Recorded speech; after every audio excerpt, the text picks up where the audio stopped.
take you to the broadcast of It's Time with Reverend Nathaniel W. Martin. Here's Reverend Martin. Thank you, Dr. Blackwell. And let me say Hotep Habaragani. And let me also say good morning, good afternoon, good evening, but certainly never good night and certainly never ever goodbye. My name is the Reverend Nathaniel Wayne Martin. I'm the pastor of the New Life Institutional Baptist Church here in the city of Los Angeles, and we're located at 8916 South Main Street, and we're being hosted by our sister church, the Shiloh Missionary Christian Church, and which is pastored by my good friend, the Reverend Dr. Adela F. Hollandness. And if you're in the area and you pick up this broadcast, we invite you to come and worship with us at any and all of our services. We'll be happy to receive you and see your face in the place.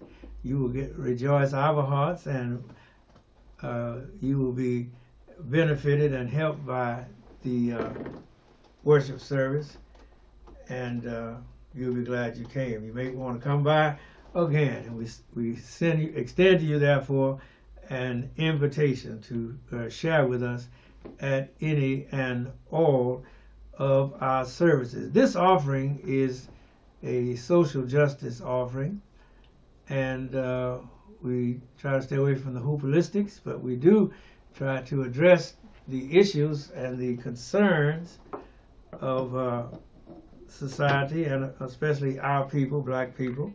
As you can see, I'm black. And we are in the midst of a rather comical, if it wasn't so serious, set of events. As I'm sure you know by now, Donald Trump has become a Bible believer, a Bible salesman. He has a Bible that's retailing for $59.99, and it's got the American flag, it's got the Declaration of Independence, it's got the Constitution, and all of this what you call Christian nationalism documents inside. And for those of you that don't know, Christian nationalism is a step.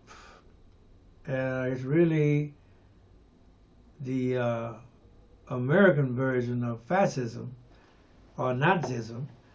And if you think Nazism is strange, remember the Nazis based all of their extermination policies on the writings of the American eugenicists over here in this country. And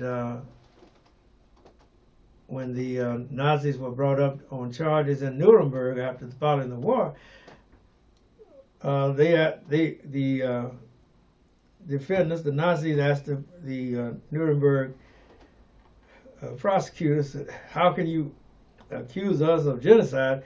We copied all of our policies from you."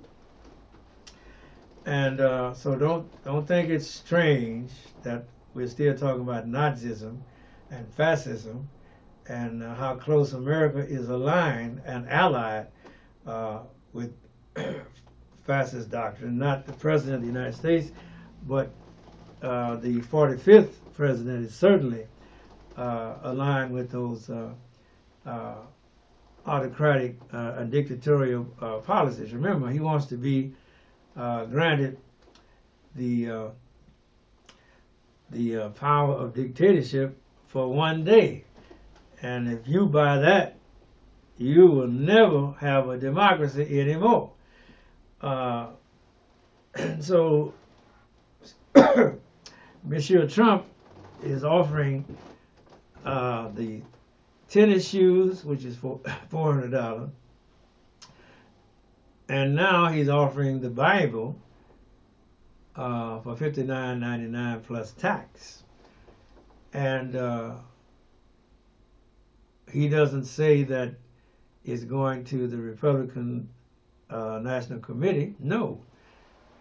But yet he doesn't say that he's going to get the money, but you know he is, because he has all of these cases and he has all of this debt to be discharged, and he has to pay all of these lawyers for their discovery and for their work, and to keep them invested and employed in his defense. And so you can't never play Donald Trump. I say he wouldn't stoop that low, because time you say that, that's where he'll go. He'll stoop that low. And that is a very disturbing development in our nation at this time. As you know, he appointed 3 of the 6 conservative justices, and they have a majority on the Supreme Court. And the Supreme Court took up his case to decide whether American president has absolute immunity for acts that he performed or had, or orders that he had executed while he was president. And they're going to decide whether a president has absolute immunity. And so that is going, in other words, they're going to slow down, help Donald Trump slow down these other charges, these other cases, because he's already slowed down the case in Georgia. And while he has, the judge wouldn't allow him to slow down the case of Stormy Daniels there in New York, but yet at every place, in every court proceeding that he can, he's asking for continuances and delays. And so we have to keep our eye on how the rich are treated, as opposed to how the rest of us are treated in the criminal justice system. And we can already see that there is a system of justice for the rich, and there's a system of justice for the rest of us who are not rich by any stretch of the imagination, who don't even have what you might call minimum wealth. Most of us are just one paycheck or away from disaster or from homelessness. And if we had a emergency, which is always an emergency where we had to come up with something beyond $400 to $1,000, we'd be in trouble. But the rich, like Donald Trump, they have deep pockets, and they have allies, and the system is working perfectly. It's working for whom it was designed for, and it was designed for people like Donald Trump, and who with all of his shady dealings has finally come to the fork in the road, if you will, or the edge of the cliff far as justice is concerned, and he's going to have to make a pivot and do something else. You need to keep a watch on that. Also, while we're talking in this vein, his $454 million judgment bond that he was supposed to have put up this past Monday has been reduced to $175 million, which is still a lot of money to me, but it may not be that much money to Donald Trump. He can probably come up with that. And like I said, that just shows you that the system is working exactly as it was designed to work. It helps the rich and it hurts the poor. Also, on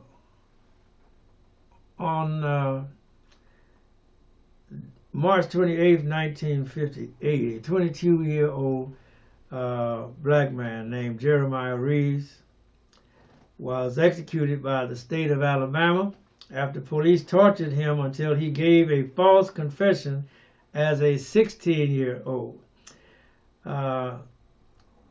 In July 1951,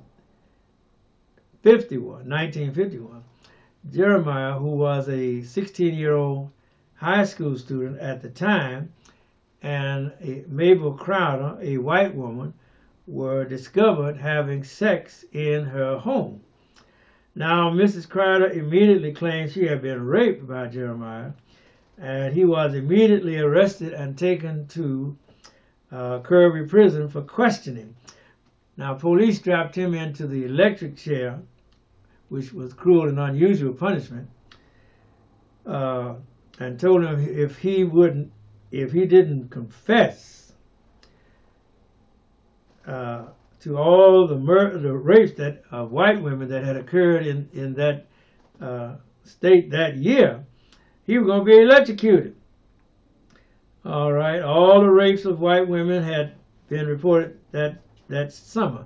Under this terrifying pressure, he falsely confessed to the charge in fear, though he soon recanted and insisted he was innocent. Jeremiah was convicted and sentenced to death after a 2-day trial during which the all-white jury deliberated for less than 30 minutes. The local black community believed, and in some cases knew, that Jeremiah Reeves and this white woman, Mabel Crowder, had been involved in an ongoing consensual affair. Now, of course, you and I know that would be today she would be the defendant, because she was a grown white woman and he was a 16-year-old kid, and he couldn't consent to have sex with her, and so she was in effect ravishing and raping him, and concerned about the injustice of the young man's conviction, the Montgomery NAACP became involved and helped attract the attention of national lawyer Thurgood Marshall. Remember, Thurgood Marshall used to work for the NAACP Legal Defense. And these advocates were able to win a reversal. In other words, Thurgood Marshall, along with the NAACP and other lawyers, they were able to get that conviction thrown out. And that, let's see, reversal of Jeremiah's conviction on December 6, 1954, when the U.S. Supreme Court ruled that the trial judge had been wrong to prevent the jury from hearing evidence of the torture police used to get his confession. All right, so now Thurgood Marshall has got a reversal of this charge. You think it's over? Don't relax. Jeremiah's case had also became a flashpoint for Montgomery's nascent civil rights movement. Claudette Colvin, who was arrested at 15 for refusing to give up her seat to a white woman on a Birmingham bus in March 1955, was inspired to take that protest action as a show of support for Jeremiah, her friend and schoolmate. Ms. Colvin later became one of 4 plaintiffs in Browder v. Gale, the case that led the Supreme Court to order buses desegregated in 1956. Rosa Parks exchanged letters with Jeremiah while he was jailed and helped him to get his poetry published in the Birmingham World. She went on to repeat Miss Colvin's protest in December 1955, facing arrest for resisting bus segregation and sparking the Montgomery bus boycott. Now, like I said, they were determined to execute this young man. They had had a conviction reversed in the first instance, but now at a second trial in June 1955, Jeremiah was again convicted and sentenced to death. This time, all appeals were denied. Jeremiah had spent much of his time in prison writing poetry, and he willed his final poem to his mother. He remained on death row until 1958, when he reached what was considered the minimum age for execution. On April 6, 1958, Dr. Martin Luther King Jr. spoke at an Easter rally in Montgomery, Alabama. Standing on the market spot on the Capitol steps where Jefferson Davis, who was the first president of the Confederacy, had been sworn in 1861, Dr. King decried Jeremiah Reeves' wrongful conviction and execution, which had been carried out a little over a week before. As mourners and activists gathered at the Capitol for the rally, they were confronted by Ku Klux Klansmen, determined to disrupt the peaceful demonstration. Undeterred, Dr. King forcefully denounced the unequal treatment of white and black defendants and victims in the courts. Truth may be crucified and justice buried, he declared, but one day they will rise again. We must live and face death if necessary with that hope. Afterward, a group of 39 local white ministers released a statement decrying the activists' exaggerated emphasis on wrongs and grievances. Now, can you beat that? Now, they didn't join with King to stop the execution. No. Afterward, a group of 39 local white ministers released a statement decrying Dr. King activism and exaggerated emphasis on wrongs and grievances. What was the exaggerated emphasis on wrongs and grievances, I may ask? Was it not exaggerated that they tortured this young man, threatened him that they would go pull the switch on the electric chair if he didn't confess to all the rapes that happened to white women that year? Did they not think that was cruel and unusual punishment? And again, mind you, if a grown adult have sex with a teenager or a minor, that grown person is held as a perpetrator, because that child cannot consent to have sex. They're underage. Just because it was a white woman, it don't make no difference in the law. The only thing was that law was not enforced in 1951 or 1954 or 1958 when Mr. Jeremiah Reeves was executed. And so that's a sad tale on this Easter. But as Dr. King said, truth may be crucified and justice may be buried. But, he declared, one day they will rise again. We must live and face death if necessary with that hope. All right. And that was a 1958 case. And while we are dealing with the absurd, in 1964, 1964, Easter Sunday, 1964, in Alabama, again.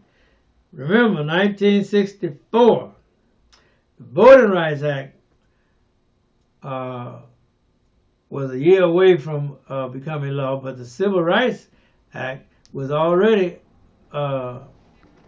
passed. It had been signed into law by Lyndon Baines Johnson, so that discrimination based on race, creed, or color was outlawed. But the churches in Alabama, the churches in Alabama, the white churches, didn't see it that way.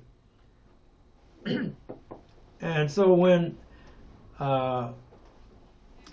the black Methodist bishop, and along with a white Methodist bishop, essayed to celebrate Easter Sunday in this white church, well, they were barred at the door by the ushers, and told them that they could not come in, and all of this, that they were disrupting the Easter celebration. And the black minister told them that I should be able to come and celebrate Easter wherever I so desire. And he asked to speak to the pastor, and he said, no, the pastor's busy. And clansmen began to come up behind them. Like I said, he was a black clergyman and a white clergyman, but they were refused entry in Easter Sunday, 1964. And you can get your bearings on that, but that's a late date for the church to still be segregated and discriminated against any person who wanted to go to church there. But as I have opined and observed on past broadcasts, as Dr. King said in his letter from a Birmingham jail, I've looked at I've driven across the South on Sundays and looked at the lofty spires pointing heavenward, and I've often asked myself what kind of people worship there. And you can see that most of them were hypocrites, Christian nationalists, who refused the right hand of fellowship for even a Sunday worship, Sunday visit, Sunday celebration. No, don't come in here. You can't worship here. And again, that was in 1964, Easter Sunday in Alabama. And so Alabama has always been a retrograde state, and it has always done its worst to harm the black people. The black people that live there are harmed, and the white citizens are harmed, because if we can't worship together, celebrate Easter together, my God, how far are we retrograde? And it's not that much better now. Sure, they may put on a mask, ostentation as I call it. They hide behind the mask, and but you got to be aware of the hypocrisy, or the dissimulation. Let's put it the nice way, that may be occurring, and because hypocrisy, dissimulation is rampant in our churches, and not just on Easter, at Christmas too, and on every Sunday. Well, you may want to say, well, I want to go to this church. I moved into the neighborhood. It's a white church. I'm going to go in there and have Thank you, sir. 5 minutes? All right. I got my time back. And so you have to take all of these things into consideration. And again, I come back to this Christian nationalism for what it is. It is a patriotism and white supremacy hidden behind the principles of Christianity. And they're not following the principles of Christianity. They're following patriotism, but they are following white supremacy. And they're quite happy with that. That's why I said this Bible that Donald Trump is selling for $59.99 has an American flag. It has the Declaration of Independence inside the cover. It has the Constitution inside the cover. And it has several other national documents in that Bible. And they are selling it to help Trump Trump with his legal fees. And you have to be aware of what is actually happening, and don't get caught up in the ostentation and go for the okie doke. And Trump going to try to get you to buy his Bible, and you're going to have to make a decision. And nobody can tell you not to buy the Bible, but they can tell you be suspicious of that Bible. Because if a liar is selling it, what lies did he put in that Bible? Because a liar got to lie. And Donald Trump has already demonstrated that he is a compulsive liar. Pathological liar would be more to the point.